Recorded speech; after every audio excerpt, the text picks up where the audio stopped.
All right, so today's lesson is going to talk about organized counting, and we're going to learn this idea of what a permutation is. And a lot of the thinking that we did on the previous lesson about organized counting can still be used here.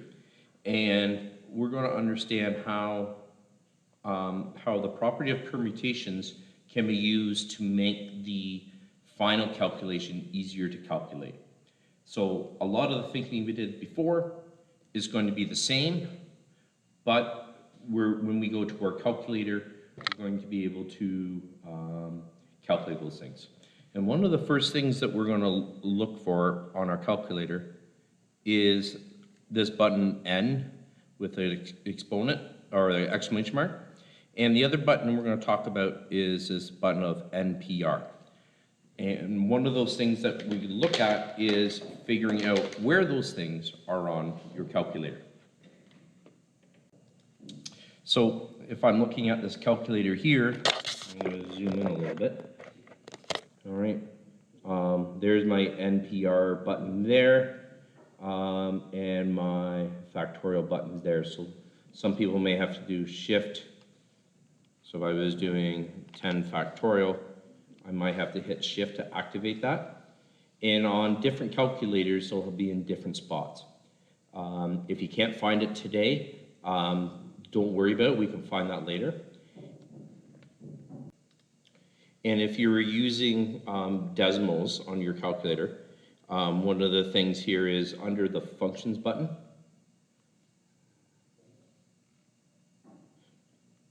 Under the functions button, and you can go down to statistics. Oh,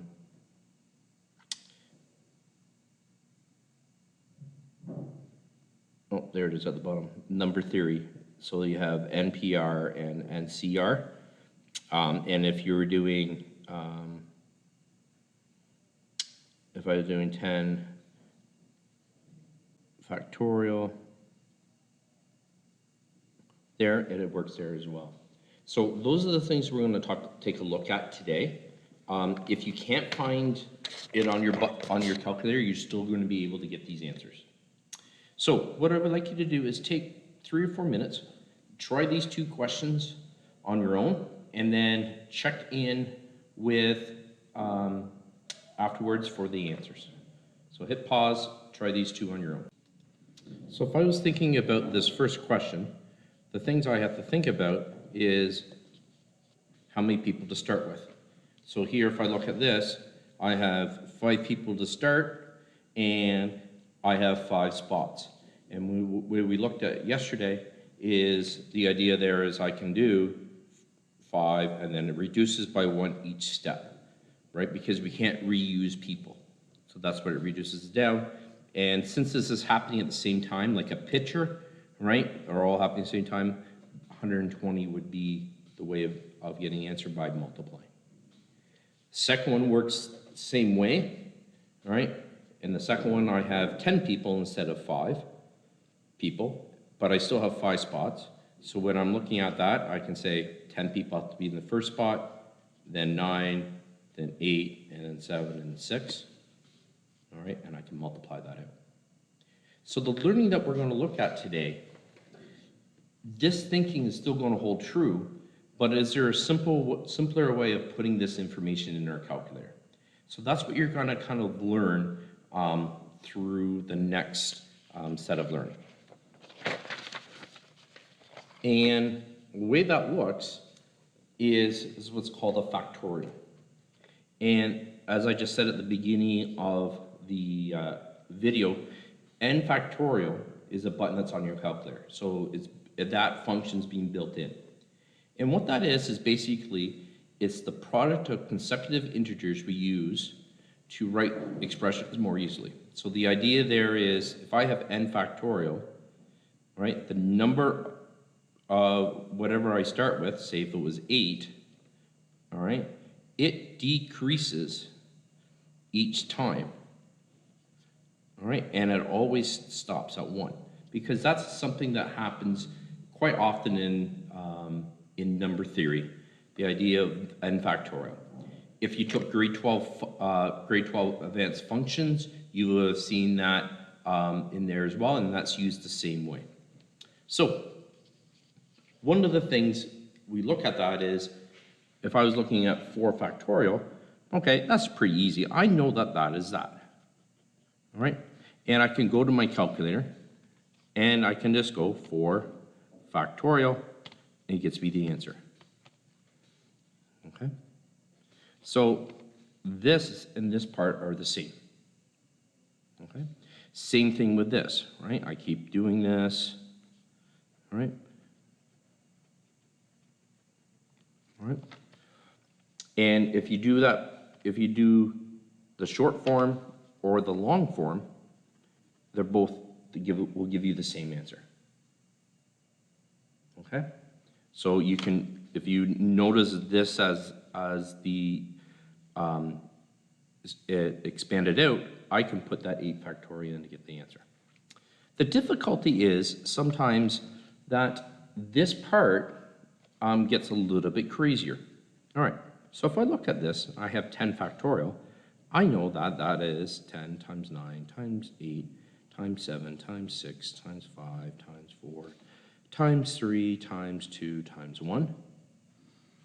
And this is 4 times 3 times 2 times 1.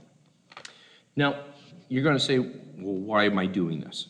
Well, there's going to be some times where we get some spots where we can simplify some of our thinking. So the question I want to ask you is there anything here that I can simplify? And hopefully you'll notice that this part here and this part here is common. So we know we can divide those out because those are the products. And so that what that ends up with is like this. All right? So we're just building some understanding of what this 10 factorial 4 factorial really means. But those are really easy numbers to put in. And I can do 10 factorial. So if I was doing this on my calculator, 10 factorial divided by 4 factorial. Okay, that's a really big number.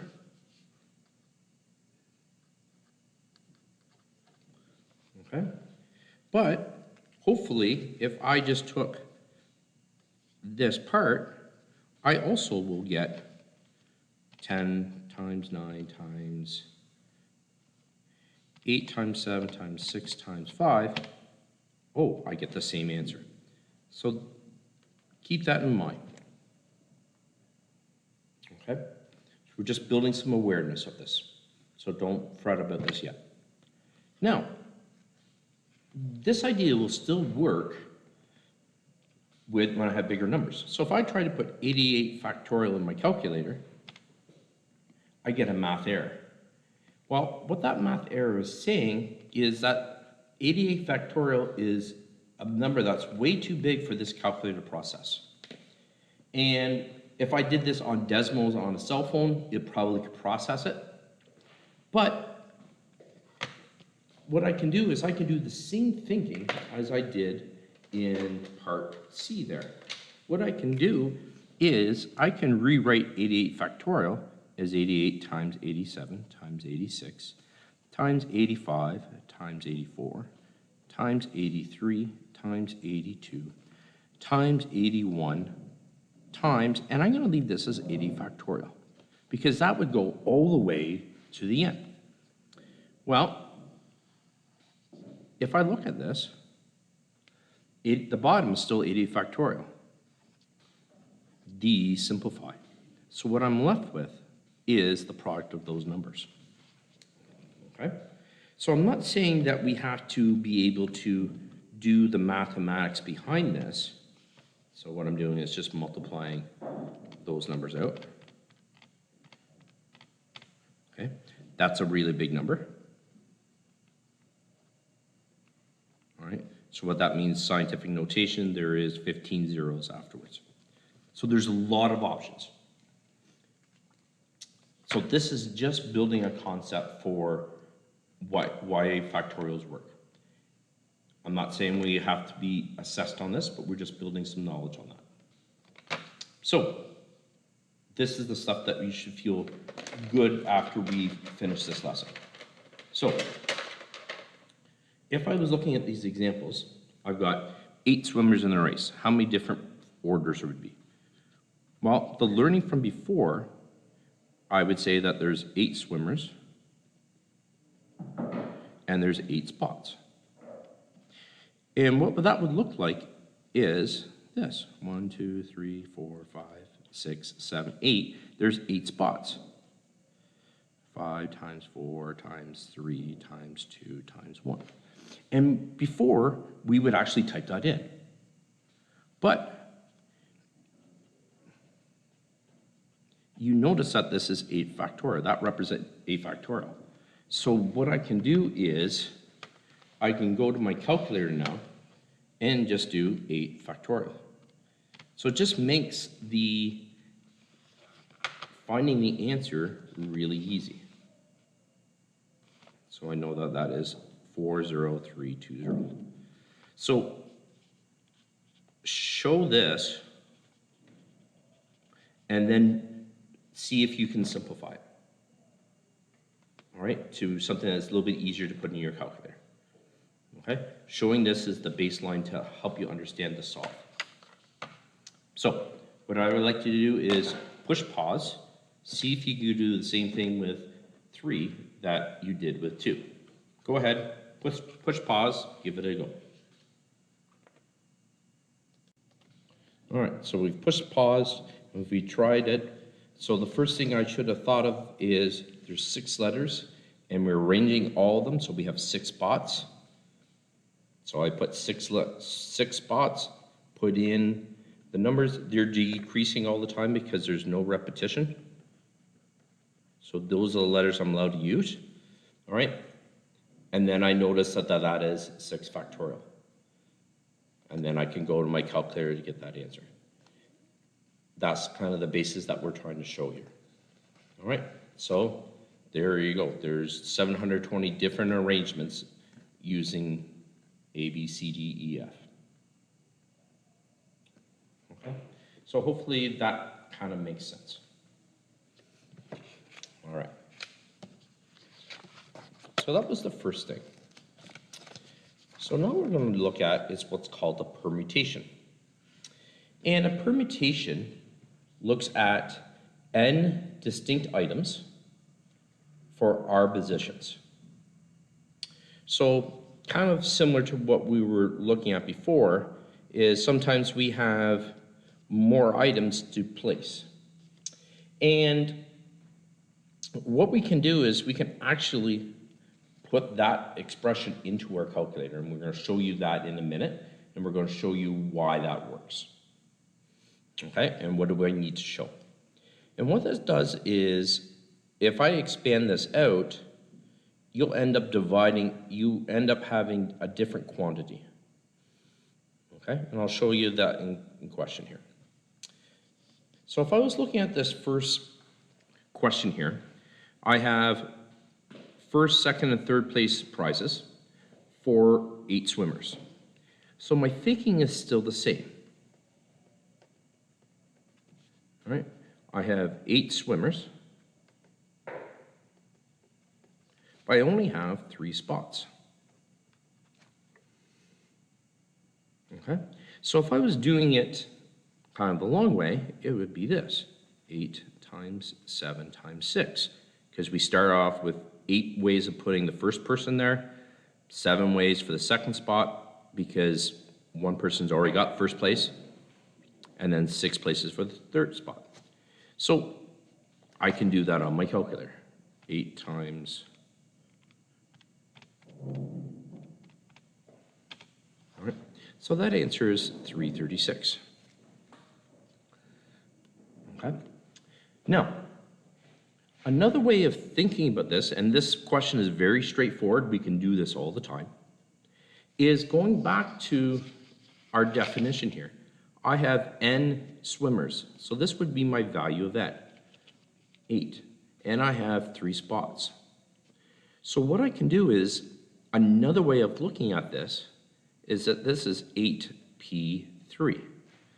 And I'm not saying that this and this are different, they're totally the same, and I can get the answer both ways, but sometimes this becomes a little bit harder to do it this way because we get more spots.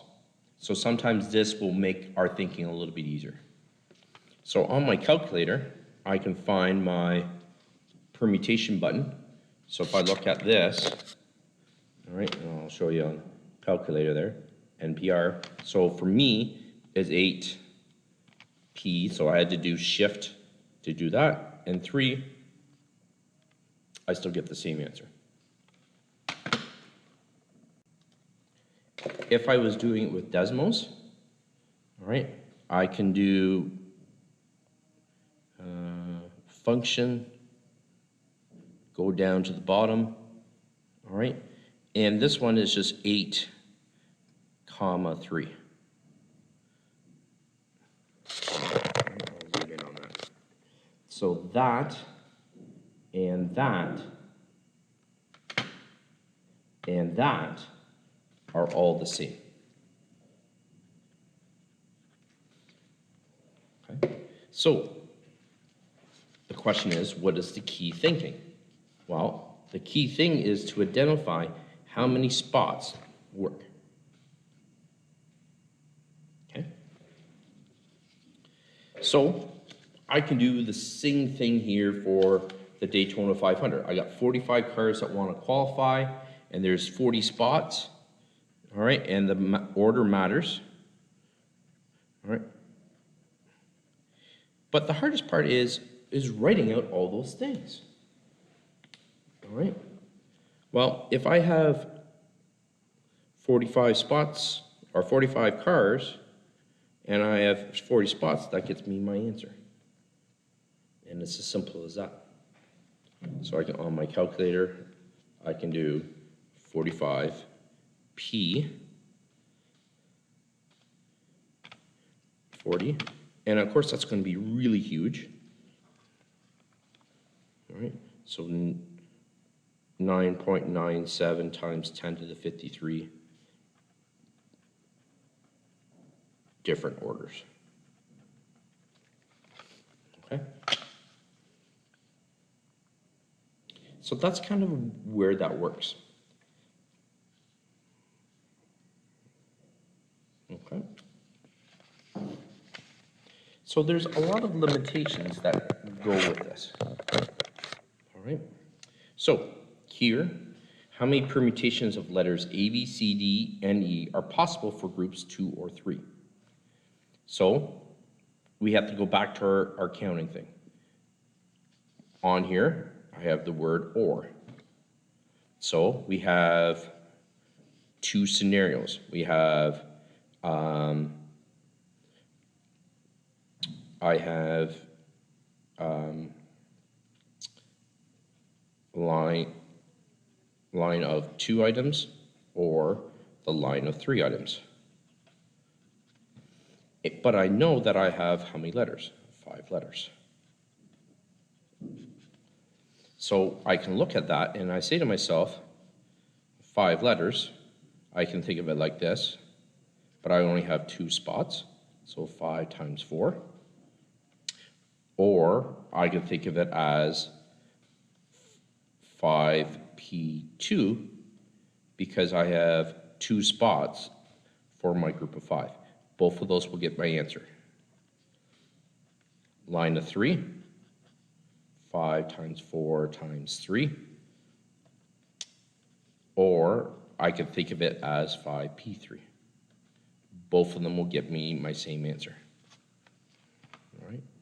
So 5 times 4 times 3, that should be 60. Or I can do 5P3, that's 60 as well. So the total answer is 80. Because when we hear the word or, we want to add. Okay. So different ways of doing it. You still have to communicate a pathway. So what you have to do is communicate how you arrived at each scenario. All right, so I got to communicate. Where did I get the 60 from? Where did I get the 20 from? All right, so you can't just throw it on the piece of paper and expect someone else to understand. Okay.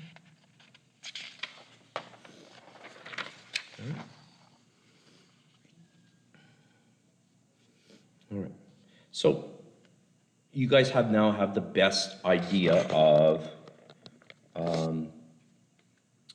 how to use permutations and factorials now. And they all talk about arranging things in order. Okay? So here I have 9 people. All right, and I want them in a line. So I want all of them in a line. So 1, 2, 3, 4, 5, 6, 7, 8, 9.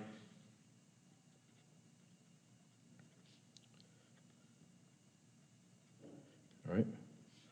Or I can think of that as 9 factorial. All right? So that's a line. A circle, I'm going to put them all in order around a circle. The question is, what's different between a circle and a line? Well, a line has a definite starting spot, right? So we know that it starts here. Well, if I look at the circle, there's no definite starting spot. So what we have to do with this is we have to create a starting spot. So here's my starting spot. And to create a starting spot, we gotta have to fix one person. So we're gonna fix this person. All right.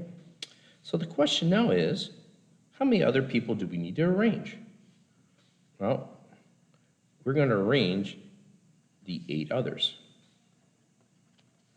So 1, 2, 3, 4, 5, 6, 7, 8. 8, 7, 6, 5, 4, 3, 2, 1.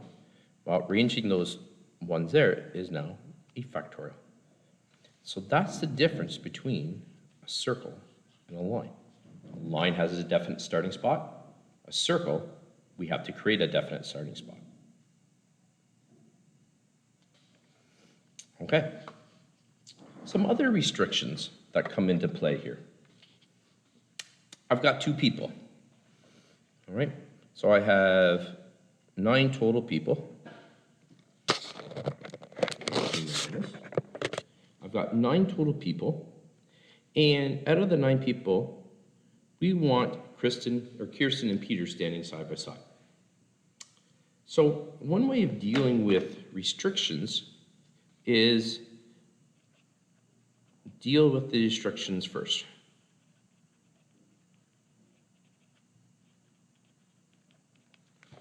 All right, so we're going to place them. So I've got my 9 spots and 9 people. 1, 2, 3, 4, 5, 6, 7, 8, 9. And we're going to put Kirsten and Peter in spots. All right, so we're going to fix them there. The question you're asking yourself is, well, how many different ways of putting the rest of the people in? Well, hopefully, there is going to be 7 other people.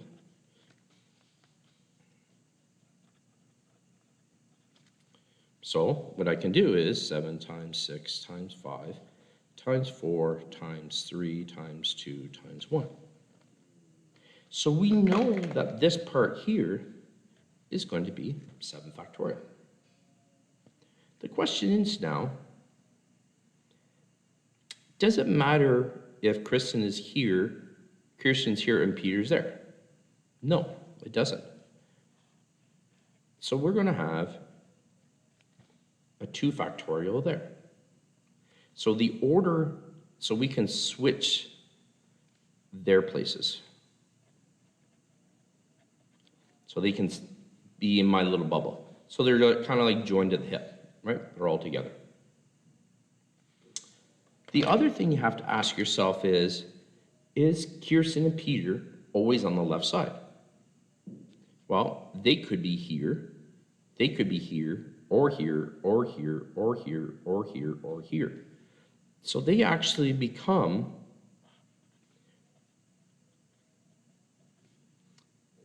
one person. So that group becomes one person. So actually now we have 8 total people. And then what I can look at is, now how do we put that together?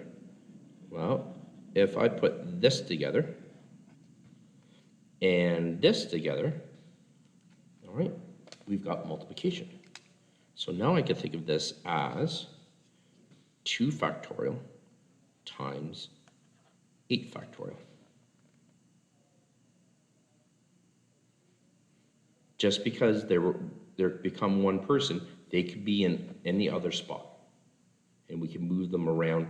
They could be in this position, they become one person. All right? So the last question that we're going to take a look at is, now we're looking at if there's only 7 people in the line, and Will, Sam, and Aiden are standing side by side. Well, I have 9 total people, and I have 7 spots. So what that means is 1, 2, 3, 4, 5, 6, 7. All right? And then what we're going to do is we're going to put Will, Sam, and Aiden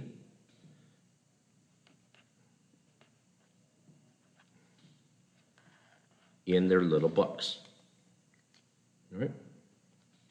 Well, we can arrange what's in that side box by 3 factorial, right? So there's 3 factorial ways of arranging all of them in that. So Will could be there, Sam and Aiden, or Aiden, Will, Sam. There's 6 ways of doing that. So that's the ways of arranging inside that box. Well, how many more people do we have from? Well, we've used 3, so that means that there's 6, 5, 4, 3 other people, and this person becomes the 7th person. All right, so their group is going to be moved throughout. So if I was putting this together, this would be 3 factorial times 7 times 6 times 5 times 4 times 3. All right, I could put that in the calculator, or I can make this a permutation. 7p5, because there's 5 spots and 7 people. So I'm not saying that you have to be able to do it this way, and we'll continue to learn that. All right, we can get those answers. So if I was doing it with this, I can do 3 factorial times 7p5, 15120, or I can do 3 factorial times 7 times 6 times 5 times 4 times 3. I get the same answer. So you can show it differently. All right. To go back up here, if I have 2 factorial times 8 factorial,